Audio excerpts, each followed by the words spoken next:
میں مبارکباد پیش کرتا ہوں. یہ دونوں میاں بیوی بہت پیارے ہیں, بہت اچھے ہیں, بہت خوبصورت شاعری انہوں نے کی. مجھے کتاب چونکہ مل گئی, تھوڑا سا مضمون ہے, اگر کہیں تو میں سنا دوں. اچھا, ایک چیز میں کہوں ان کی اگلی نسل کو یہاں موجود ہونا چاہیے تھا, بچوں کو ہونا چاہیے تھا. یہ بس ایک 1.5 صفحہ ہے اس کے لیے. ضروری تو نہیں کہ اولاد اپنے پرکھوں کی وارث بنے. انسانی جبلت ایک ہی طرز زندگی, ایک ہی روش, ایک جیسے طرز اظہار اور ایک جیسی بود و باش سے اگ جاتی ہے. یہی سب نئی تخلیق, نئے تجربے, نئے احساس, نئے معنی, نئی زندگی کے احساس ہوتا ہے. صدیوں سے یہی ہوتا ہے اور یہی ہوتا رہے گا.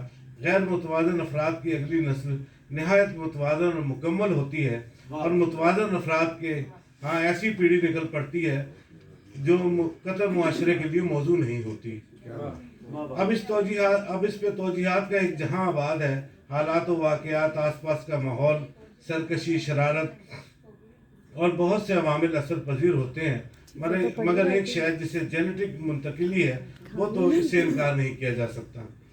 البتہ کچھ گھرانے ایسے بھی دیکھے گئے جن میں سارا کا سارا خاندان ہی اپنے جد امجد کے جیسا ہی بن جاتا ہے, جیسے کہ نقش ہاشمی مرحوم مغفور کا خانوادہ ہے, جس کے داماد و داماد بہویں بھی شعر و سخن سے نہ صرف مس رکھتی ہیں بلکہ صاحب کتاب بھی ہیں.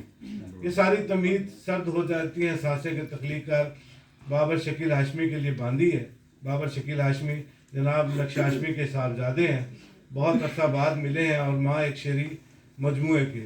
ہمیں چونکہ جناب نقش ہاشمی کے ساتھ مشاعرے پڑھنے اور انہیں قریب سے دیکھنے کا اتفاق ہو چکا ہے, اس پہ ہم نے ان کی شاعری میں اپنی بساط کے مطابق کچھ معروضات لکھنے کا شرف بھی حاصل کیا ہے, جسے اس علمی ادبی گھرانے کی طرف سے سند قبولیت بھی عطا ہو چکی.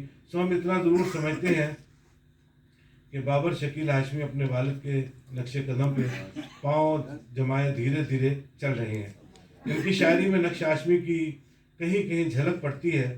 اس شاعری میں غزل اور نظم کی آمیزش نے وہی روایتی ذائقے کی طرف توجہ دلائی ہے جو ایک زمانے میں قومی سطح پر روشناس کیا گیا اور جس نے ملی اور قومی شاعری کی بنیاد رکھی. یہ شاعری تغزل کے بین بین اصلاحی علم بھی بلند کیے رکھتی ہے, وہ کہ اس میں کہنے والے کہیں کہیں ہیں مگر نظر نہیں آتے. بابر شکیل ہاشمی سے ایک شکایت ضرور ہے کہ انہوں نے شاعری کو اتنا وقت نہیں دیا جتنا انہیں دینا چاہیے تھا. اگر وہ ایسا کرتے تو سخن کے باب میں کچھ اور جہان نو دریافت کرتے. بہرحال اپنے والد کے نقش قدم پر چلتے ہوئے وہ اس مبارکباد کے مستحق ہیں جو اپنے والد سے قلبی لگاؤ کی بنا پر اپنے تخلیقی ورثے کو نئی نسل تک پہنچانے میں ایک کڑی, ایک عہد اور ایک رابطے کے طور پہ شامل ہیں. یہ بھی فی زمانہ کافی ہے. 2 اشعار دیکھیے.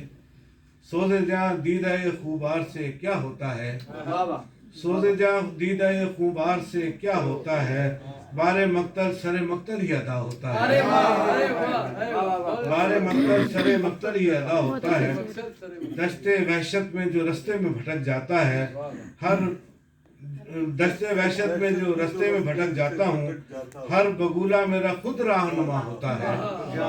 دوسری کتاب بابر شکیل ہاشمی کی بیگم محترمہ ذل ہما رضوی کی کتاب کنارے آنکھ کے دریا ہے. یہ دونوں کتب ایک جیسے رنگ, ایک جیسے ٹائٹل سے مزین ہیں, مگر دونوں کتابوں کے فنی محاصر اور موضوعات میں کافی حد تک بہت دکھائی پڑتا ہے.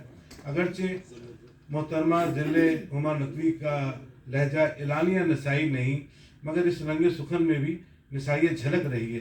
یہ شاعری قبول عام کے درجے پر فائز ہونا چاہتی ہے. اس میں شاعری کا لہجہ کہیں کہیں سخت گیر اور بلند آہنگ بھی ہوتا ہے.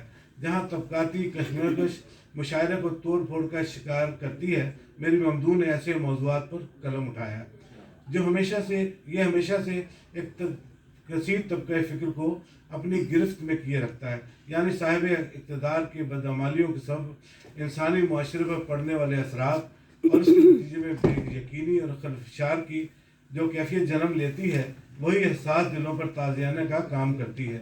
دیکھا جائے تو ایک ہی چھت کے نیچے رہنے والے 2 مختلف انداز فکر رکھتے ہیں اور ایک دوسرے کے طرز اظہار پر اثر انداز بھی نہیں ہوتے.